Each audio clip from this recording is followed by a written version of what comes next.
My name is Paul Stevens. Welcome to today's towing tip.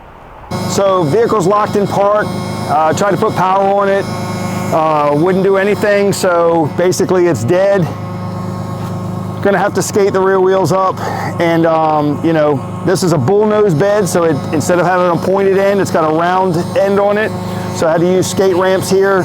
I'll have to transition it, and then it's an aluminum extruded bed, so it's got little grippers all the way up, so it should go across it pretty easy, but it's gonna bite when I let it off the trucks.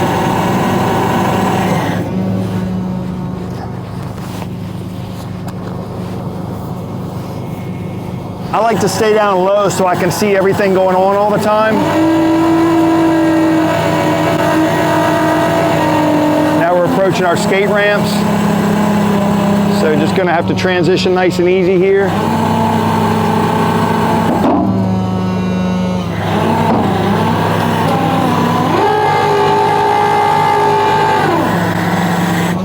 All right, so never going to transport this down the road on the skates, so what I'll have to do is bump it back out, get my hammer, knock them out, and then when it comes time to drop it off, I'll turn around and do it the other way. Really what this is about is kind of skating efficiently, and a lot of people struggle with skates.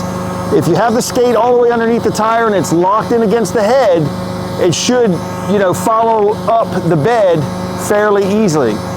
The challenge becomes a transition from the ground to the bed, and also when you're trying to get the skates underneath there in the beginning, getting them far enough under it. If you're not getting them far enough underneath of it, you're gonna have some of the tire that's still gripping, so you're gonna constantly have that cavitation, and it's gonna try and work itself off one way or the other.